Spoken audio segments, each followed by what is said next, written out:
Hey, now, just now getting rolling. It's 9:20 in the morning. Hello, it is Tuesday. Let me make sure the 12th of December. Whew. I slept hard last night for some reason. I get up this morning and see that I missed 2 calls from my neighbor in the middle of the night. But I can't call him back because he won't answer his phone. So whatever the emergency was, I hope it's taken care of. I'll probably hear about it today. How you folks doing? Nice to hear from folks. We'll talk about some music today. We'll start by when people ask me, if I heard about stuff, and I say, of course, that's how it feels to me. Well, of course I know about that. How could I not know about that?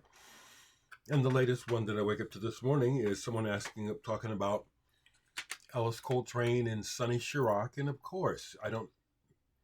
This Ask the Ages is an amazing album, and Sonny Sharrock was, again, one of the reasons I didn't mention, but was one of the reasons I picked up that Herbie Mann record, seeing that Sonny was on it.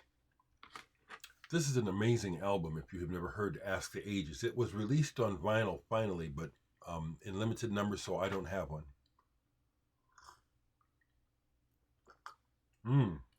Ooh, that's good this morning. Much better than yesterday. Bill, I saw your message or where you shared that you went to the U2 Sphere. I'll be honest, I'm jealous. If I had extra cash, I would go. I'd love to see it. I'd love to experience it. I've already shared this online, but the person that I would love to see put on an experience at the Sphere is Peter Gabriel. I'd love to see him do his thing there because he is so visual and so dramatic.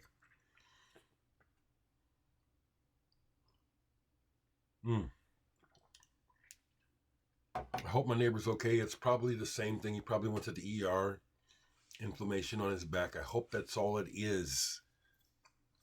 I don't particularly want to hear about people I know dying. I know it's inevitable, but no, please, no death today if at all possible. So,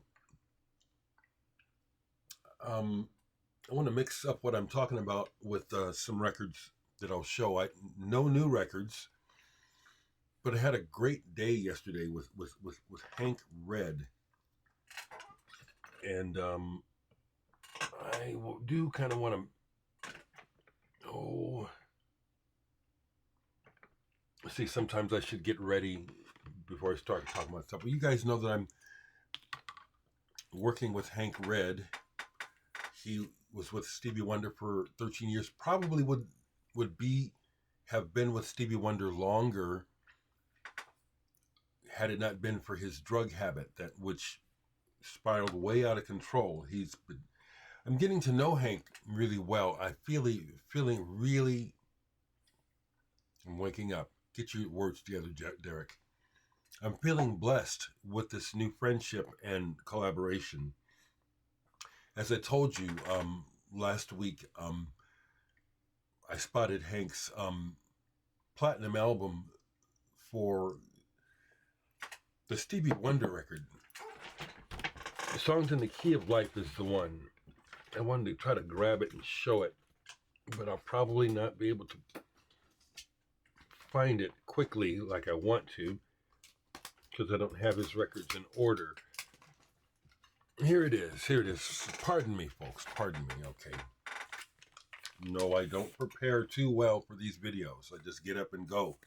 I did grab some records today to show based on what I was talking about yesterday. But here's my autographed copy, and this means a lot to me to have Hank's autograph on this album, Songs in the Key of Life. Hank was very close to Stevie, it turns out, and it was because again, I want to respect Hank's privacy, but I think I can tell you this much, that his drug use spiraled out of control to the point that that's what knocked him out of working with Stevie, because Stevie was straight. Stevie's straight, doesn't do street drugs.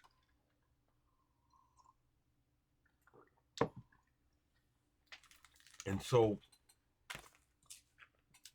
I was really pleased when I came over to his house yesterday for our yesterday's session. We got a lot done yesterday. Things are starting to move. And I'm starting to understand what it is he's trying to do, which impresses me even more.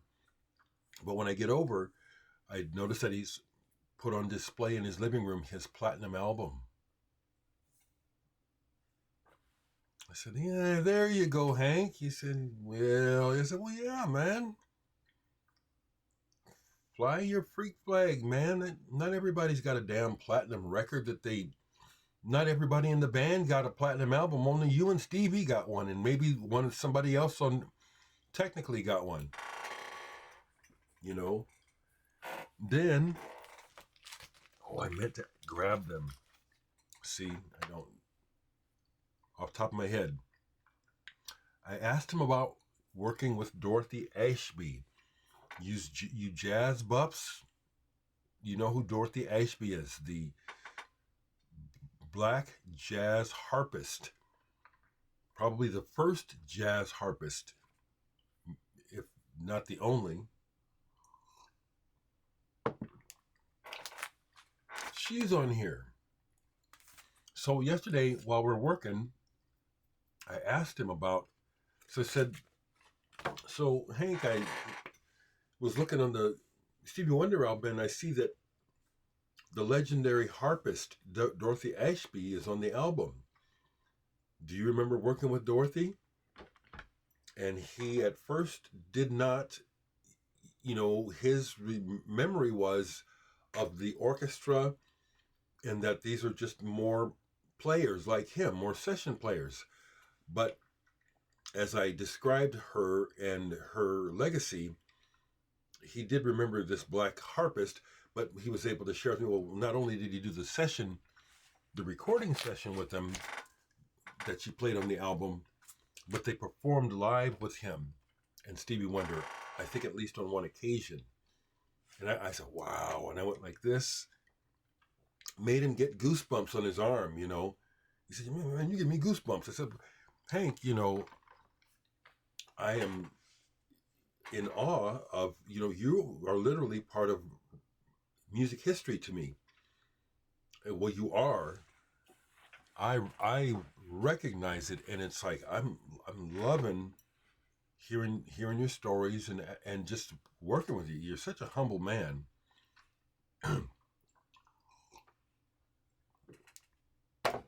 Bringing that up got him going a little bit, because then he shared some good memories.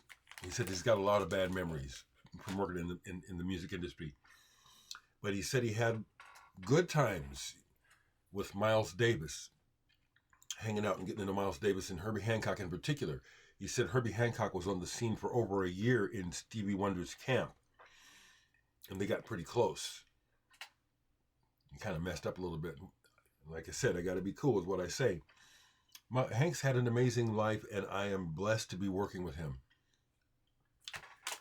I had mentioned the other day Tatsuya Nakatani Gong Orchestra, and I couldn't spot the record at first, just because it's a dark spine. So, but here it is. I wanted to make sure I had it.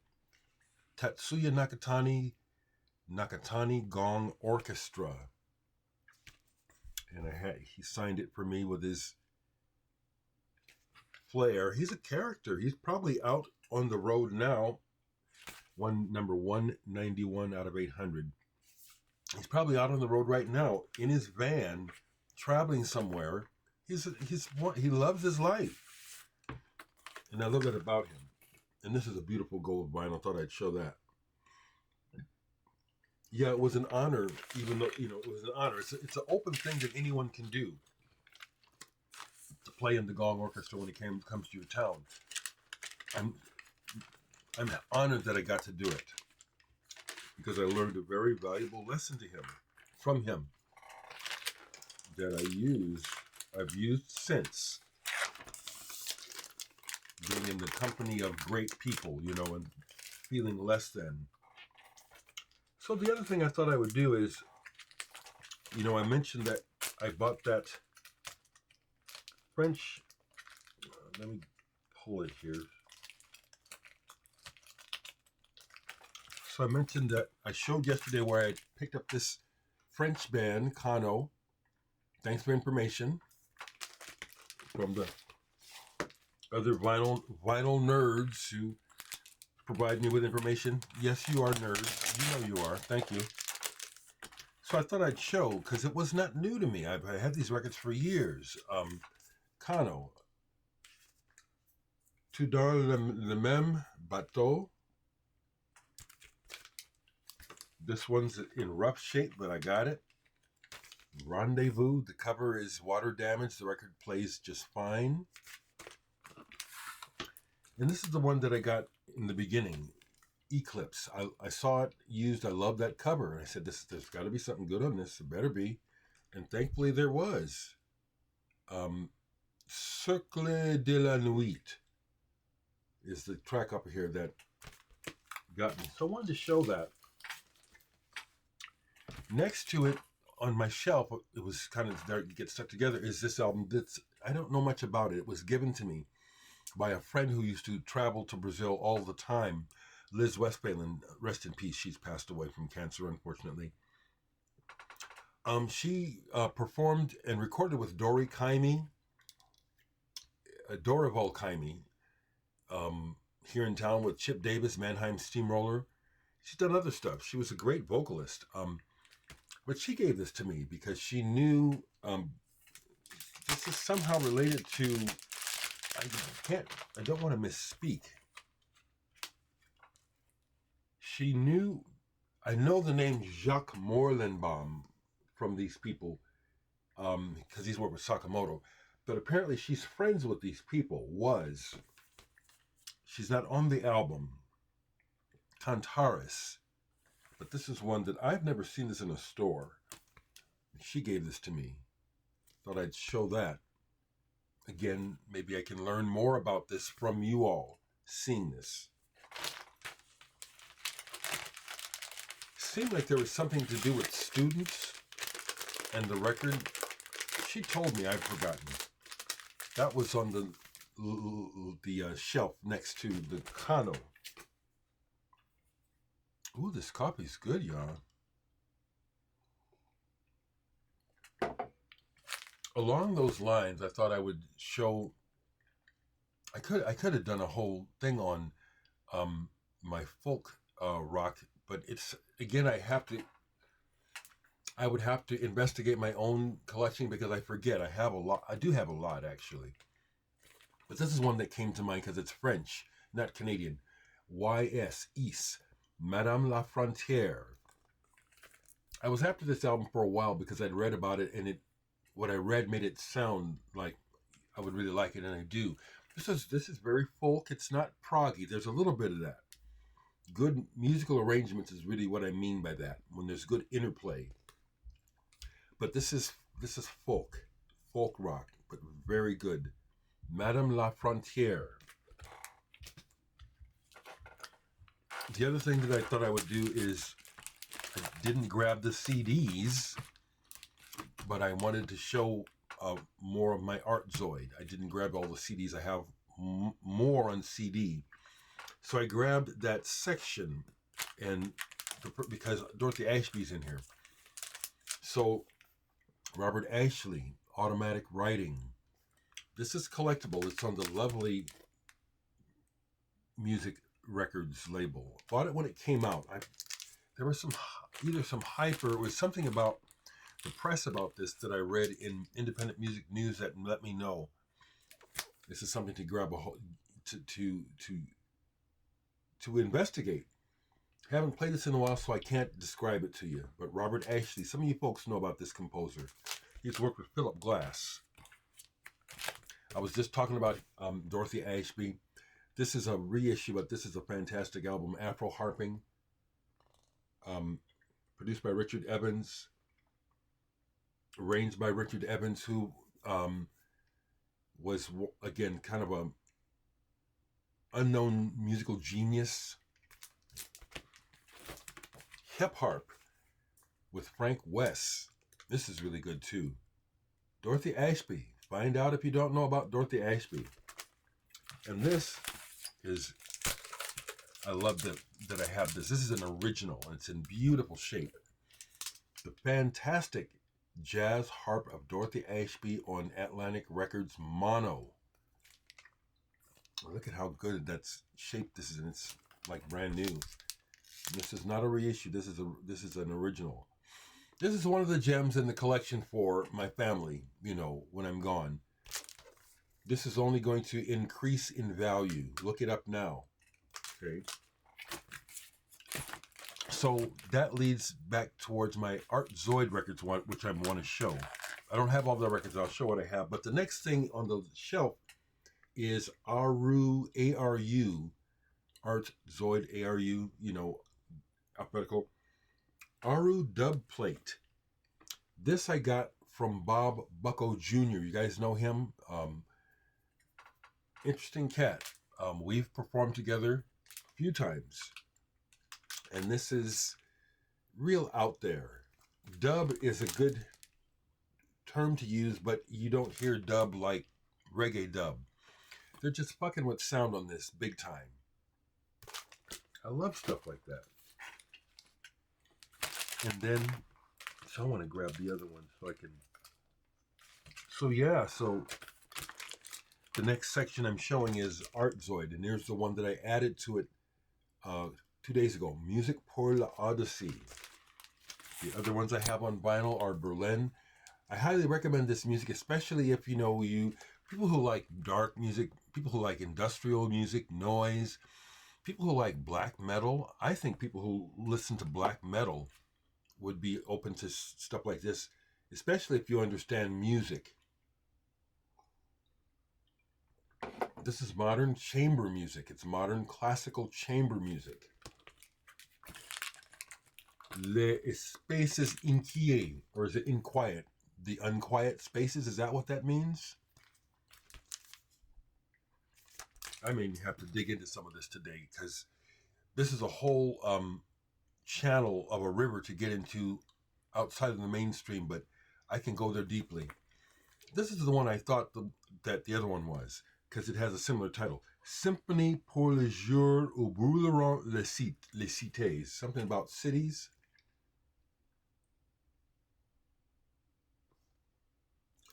On Atem Records, again, great label. I highly recommend this music, highly. Le Mariage du Ciel et l'Enfer. Is that the marriage of ice and fire, or water and... I took French, but I don't remember. Love those images. And I have two more. Phase 4, double album, Intense. I am, Craig, if you see this, I remember that you, in your travels, saw Art Zoyd, a rare performance in America. That's a bucket list sort of thing to have done. And Generation Sans Future. This is a recent reissue on Sub Rosa. Let me see, is this... I forget sometimes when... It's good old black vinyl. This is stuff that you ought to know about, people, okay? I'm going to put it like that. Find out about Art Zoyd, okay? Then the next things that were stuck together, because everything's mashed together, and these old Blake sleeves are not en masse, but slowly I am replacing these Blake sleeves on records where they're just totally damaged with the old style regular plastic sleeves. But next to my Art Zoyd is Area. No, Arti Mestieri, Italian band. Area is another Italian band. Fusion, jazz rock. Furio Chirico on drums. Excellent drummer. You know, excellent drummer. Some wonderful music. Original. That's original. This is a reissue because it's hard to find. Tilt. Great band. Great music. This is an original. This is what I first found by them years ago. Giro di Valzer per Domani. I forget what that means. Arti Mestieri. Fantastic music. Okay. All right. I'm going to go a little bit further, a little bit longer. I listened to part of this last night because the guy that runs Moon June Records, a couple times he's like just sent me a mass of music, like 25, 30 CDs all at once. And that's a lot of music to absorb. So some of it kind of has gotten lost in the shuffle. This is one. Stickmen, Owari. This came out in 2020. So this is 3 going on 4 years old now. It's cool. He gave me a promo copy. Who even does that anymore? Promo copies. Leonardo, I do really like him and hope to meet him. And that's his feeling too. And he says it often. I feel that we will meet and we should meet in person. And I hope it happens. But Stickman is Tony Levin, who's been with Peter Gabriel forever. Great bass player. Got to meet Tony. I have a picture of us matching bald heads. I loved it. Pat Mastelotto on drums, who you know from Mr. through to King Crimson. Marcus Reuter, he's like a modern day dandy. He plays with everyone. He does a lot of stuff and he's good. And Gary Husband, the drummer and pianist, who's with John McLaughlin and was with Alan Holdsworth. This is really atmospheric. It's the King Crimson book of just like there are modes. This is a mode of music. They use particular scales. I don't have the right words. I know what I'm saying though. It's like it's a type of shade and light that is in this music, and it's King Crimson and even further back stuff like Stravinsky and Gustav Holst, The Planets. Those are touch points for this area, this sound. It's wonderful, really. I don't care for the vocals. They do sing some, I like it. I like the instrumental. This is good stuff. Stickmen, Owari. I jumped back into this because this is one of the albums I bought this year, and I may go ahead and do a best of this year because I generally don't, because I forget. This year I can remember a couple of things besides Slow Dive and Lorraine and Peter Gabriel that came out this year that I'm impressed with, and this is one of them. Irreversible Entanglements, Protect Your Light.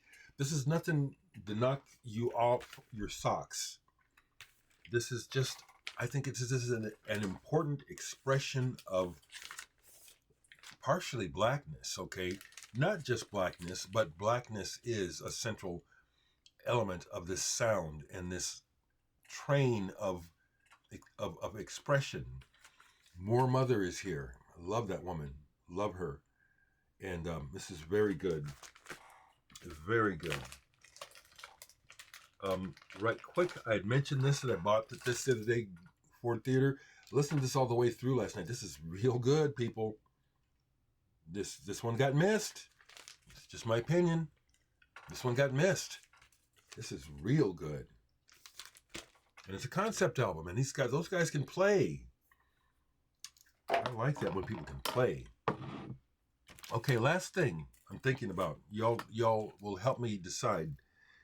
So I did 2 runs of the Muse, the CD The Muse. 2 runs of 100, and they are gone. I'm tempted to do another run of the CD, but I don't want to end up with a house full of CDs. So what I'm saying is there still interest, more than 1 or 2 people, in purchasing a copy of The Muse?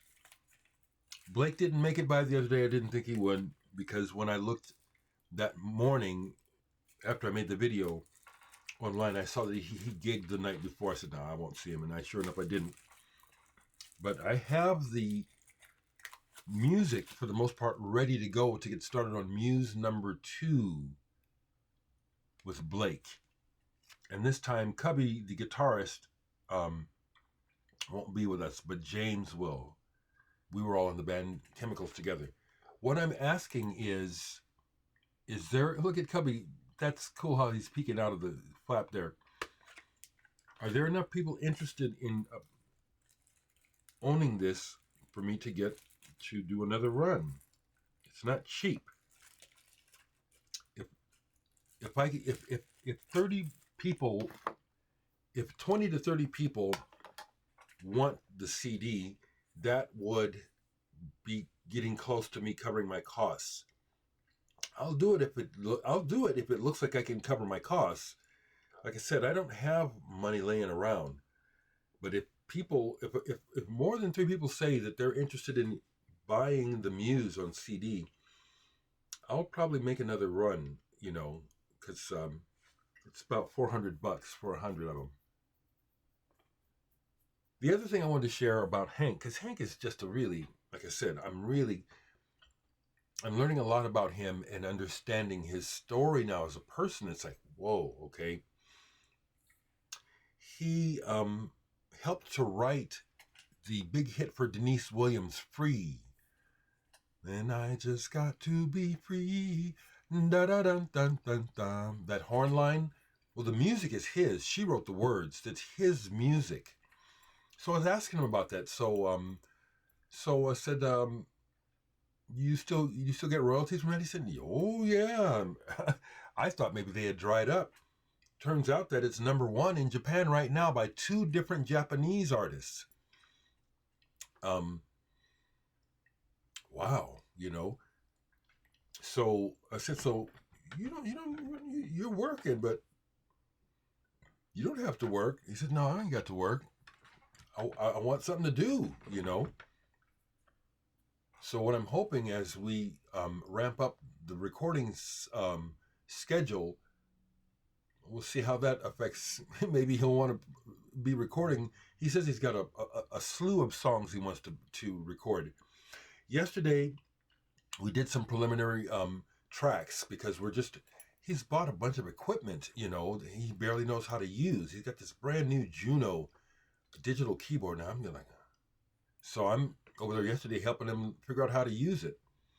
And we get that going, and then we lay down one of his tracks, and it's like, it's the blues. But let me tell you something, people. Now, I've said this before, because I ain't no fool.